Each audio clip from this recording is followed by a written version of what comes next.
Hello and welcome to My Way or the AI Way. I'm Scott Davison and I'm on a mission to master AI, and this podcast is part of that journey.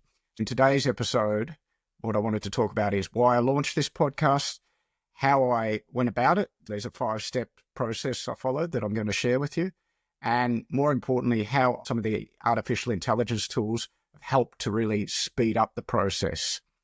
So if you're interested in launching a podcast, or if you're just interested in following along on my journey, this podcast is for you. Some context for you. It was about 3 weeks ago that I decided I wanted to pivot my career a little bit, and I thought I'm going to launch a podcast about AI. And this is not the first time I've launched a podcast. I had previously had a podcast about 5 years ago in 2020. I launched a podcast called The Dad Train. It's still live if you want to go and check it out. It was a self-improvement podcast for dads. So there were definitely things I learnt from that process that I was able to apply this time to speed it up a little bit. And definitely this time I was able to do it much faster. So that's what I want to share with you today, is how podcasting has changed in the last 5 years since the last time I did it, and how some of the AI tools are really helping to make it easier and faster than it's ever been. But before we get into the tools and the technology that you'll need to launch a podcast, I want to talk about something that's even more important, in my opinion. And this is probably the thing that stops a lot of people from launching a podcast, or at least slows them down. And it's got nothing to do with the technology. It's got everything to do with mindset. And what I'm talking about are the 2 Ps.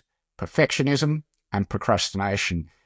Definitely one of the biggest obstacles to launching.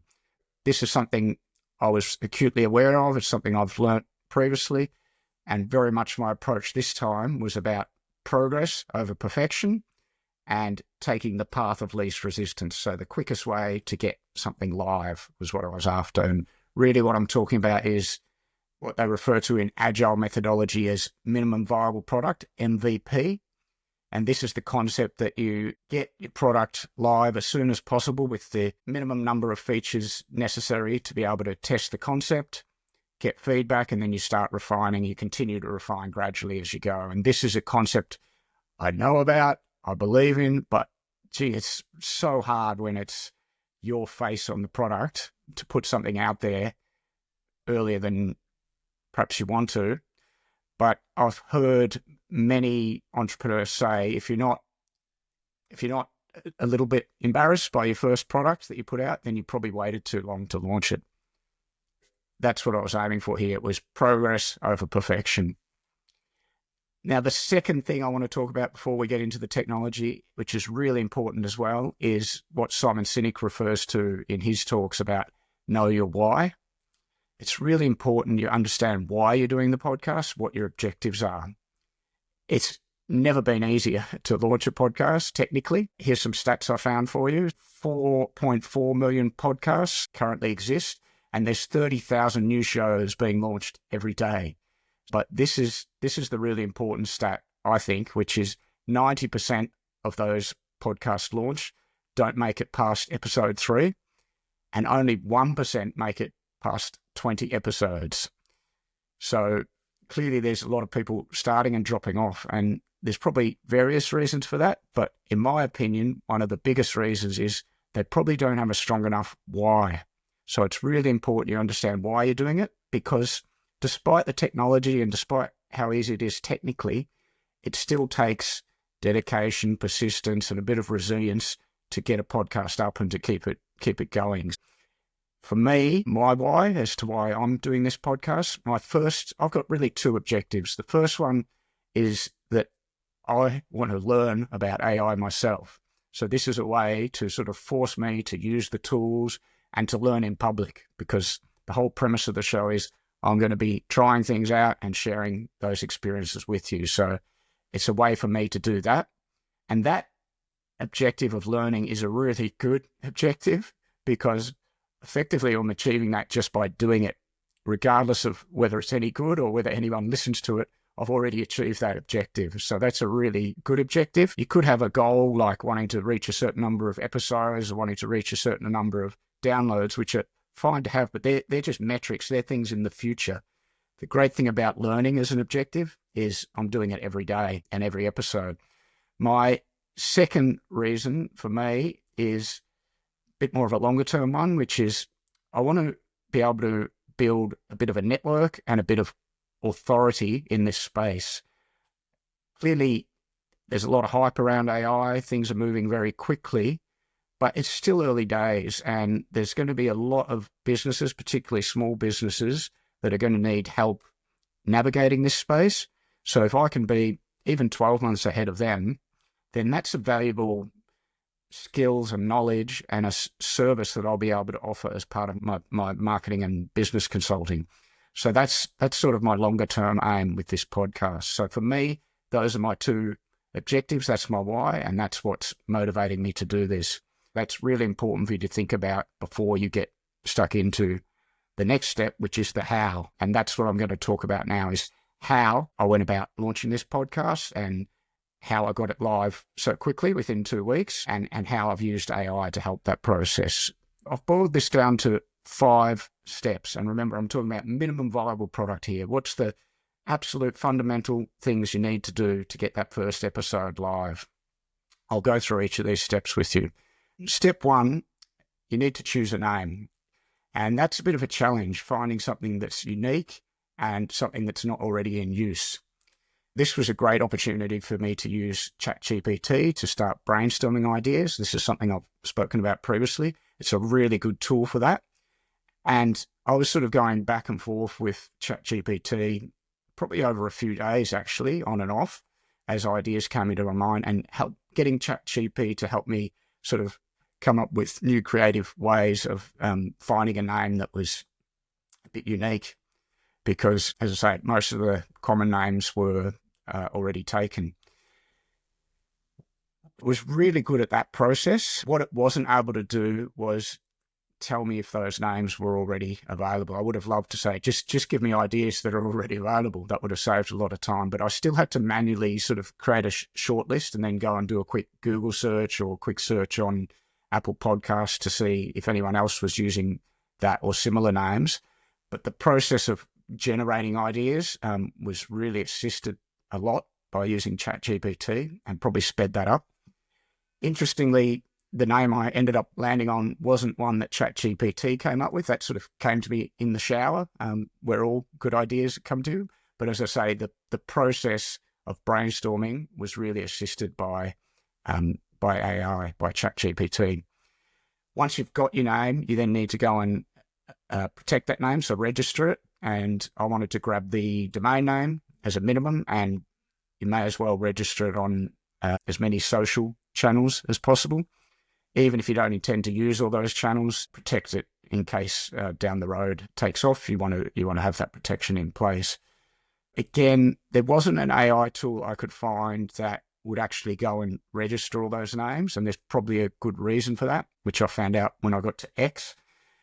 But there was certainly a tool that would tell you where the name was available, and it was then a manual process to go off and register those names. But that was pretty quick to do, particularly where you've already got accounts like Meta. You can quickly add a business name to your account. A couple of the ones I had to set up that I wasn't currently using, like TikTok, that involved downloading an app and setting up that name. And as I say, when I got to X, I actually didn't get through the process. They've got a very complex, you should go and check it out if you want to challenge, a very complex robot prevention tool in place. And honestly, it was so complicated that I gave up. So I haven't registered X, but I've secured all the other social channels.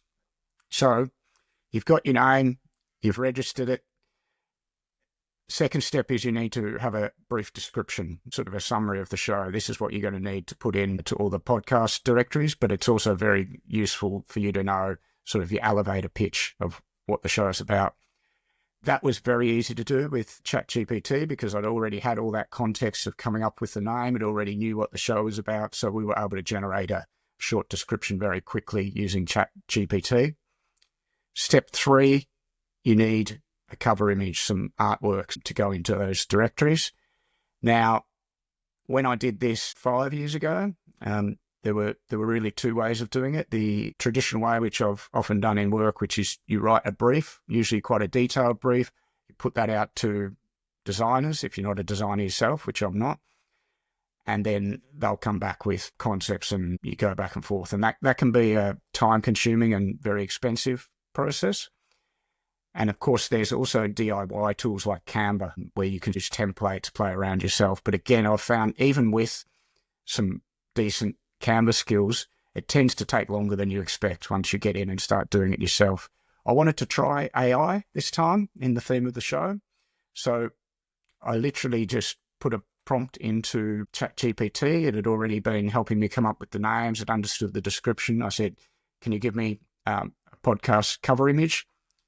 The first concept it came up with, which I'll show if you're watching this on YouTube, you can see, but if not, don't worry, I'll explain it. But it was a much simpler concept, a bit more business focused. So I then said, no, I want something a bit more fun. And it spat out a couple more concepts. And I think it was the third idea it came up with, this idea of sort of splitting a person into two different sides of the brain. I really liked that. And yeah, I landed on a concept I liked within 5 minutes, to be honest. I was really good at that, at the concept generation. Just to play around, I just kept asking it to come up with more and more. And, it's a robot. It never tired of it. Whereas if you're using a designer, I find once you've gone back 2 or 3 times asking for new ideas, they start to lose interest being human. That wasn't the case here. So it was very good at that generation. What it wasn't good at was the image it came back with was good. I liked the concept, but it was very crowded. There was sort of some random bits that it put in there. I wanted to change the font size a bit. It wasn't able to do any of that. Anytime I asked it to make changes or edits to the image, it just got confused and just spat out new images. At this stage, I didn't find it was able to edit the images. I'm sure that will improve. What I ended up doing was taking that image, opening it up in Canva and making those edits myself, using some of the AI tools that Canva provides, which are pretty cool these days as well. So much quicker process coming up with the concept and the cover art than what it used to be. And thanks to AI, that's a really quick process these days.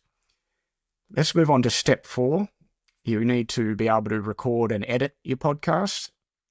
5 years ago in 2020, when I was doing this, I was using Zoom to record the interview-based podcasts, and I was then taking that into GarageBand, an Apple Mac product, to edit the audio file. Or if I was doing a solo episode, I was just recording it directly in GarageBand and editing it there. Now, GarageBand's a great tool, but it was a long learning curve in that case to learn that tool.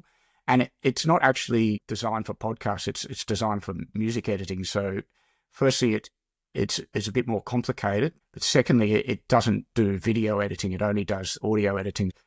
I never bothered doing a video podcast previously. That would have been at least twice as much work, probably more. I wanted to look for a new tool this time, and I had a look around, and pretty quickly I found the tool I'm using here, which again, I'll show you quickly in YouTube if you're watching, but it's called Riverside FM, and a lot of podcasters seem to be using this tool, and it's an all-in-one AI-powered podcast tool. But importantly, you can edit the audio and the video at exactly the same time. I'll just quickly go through some of the features, but if you want a detailed demo, definitely go and check out Riverside FM. But you can see here, it allows you to edit the video and audio by directly editing the script, which is pretty cool. And then it's got some AI features that will help you with things like balancing the sound, taking out pauses, etc. And it just balances everything out. And it also allows you to do some video overlays, create shorts. Some of those sort of features are built into the product, which makes the whole process really, really quick and easy. I think it's optimized for ease of use. And I'm finding that tool already really quick to learn. It's only going to get easier. And it's probably cut that process down to less than an hour to edit each episode is what I'm estimating, compared to what used to take several hours, probably half a day under the old way. That's much, much faster, and it makes it much easier to do your own editing if that's the way you want to go. And then step 5, which is the final step in my process, which is to publish your podcasts. Basically, you need somewhere to host the file and a way to distribute it to all the other podcast streaming services. The tool I was using previously is called Buzzsprout, and it's a really good tool. It's not particularly expensive, about $12 a month, and it's purpose-built for podcasters, so it's very easy to use. It's got good customer support, and my intention was to use that tool again because I know it and I like it. I even got as far as recording the trailer uploading the trailer to Buzzsprout, and in doing that and publishing it, I discovered there was a additional step in the process that I wanted to avoid. I had assumed Buzzsprout would help me distribute the video file as well as the audio file. It certainly let me upload the video file, but it then converts that to audio, and it only distributes the audio file, which meant if I wanted to have the video on Spotify, which I did, I would have had to log into Spotify to do that manually. I still need to do that for YouTube, which is fine. That's a step I'm happy to accept. But when I looked around, a lot of podcasters are now using Spotify for creators, which is a tool that does a very similar job to Buzzsprout, perhaps not quite as well, but it's actually a free tool, which worried me a little bit. But as I say, lots of podcasters seem to be using it, and it allows you to upload, obviously, to Spotify in one go, video and audio, but it will also distribute that audio file to all the other networks. So for me, it took out one step and one piece of software. So I no longer use Buzzsprout. I just use Spotify for creators as the host and distributor of the podcast. So that sped things up again, and that's a tool that wasn't available previously. I think it's come about through an acquisition of Anchor, but Spotify clearly trying to own that space of the creators. As I say, there's still an additional step for the video where I need to go into YouTube and publish that directly, but that makes sense. YouTube's a channel in itself that I want to put a little bit of attention into, so I'm happy to do that. But I've been able to cut the workflow down quite a bit by using Spotify for creators. So those are the 5 steps, just to recap. Number 1, choose a name. Number 2, write a description. Number 3, create your artwork, your podcast cover image. Number 4, record and edit. And number 5, publish. And the tools that I've used, the AI tools I've used, are ChatGPT for brainstorming names, description, the cover artwork I did with ChatGPT, Canva for refining the artwork, Riverside FM for recording and editing, Spotify for creators for hosting and distribution, and YouTube for the video publishing. Those are the main tools I've used this time around, which have sped up the process. And as I say, I was able to get the first episode live within 2 weeks of the initial idea, which is much, much faster than last time. Now, is it perfect? Absolutely not. But as I say, minimum viable product, I'm going for progress over perfection. And in fact, you may notice there's a missing step in my process, in my 5 steps. One step that most people put right at the start, which I deliberately didn't do, which is choosing your hardware. You know, a lot of people put a lot of time, a lot of money into getting a studio set up, getting the right podcast microphone. And I know from experience that it can be a real distraction. It's a bit of a procrastination technique, and it's not critical for getting your first 1 or 2 or more episodes ready. I haven't used a podcast mic at this stage. I'm just talking straight into the laptop.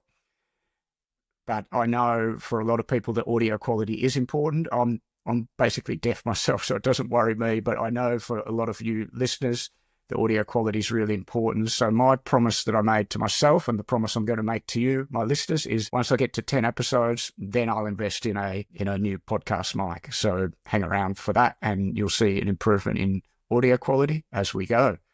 But as I say, don't let that hold you back. That's just a distraction, in my opinion.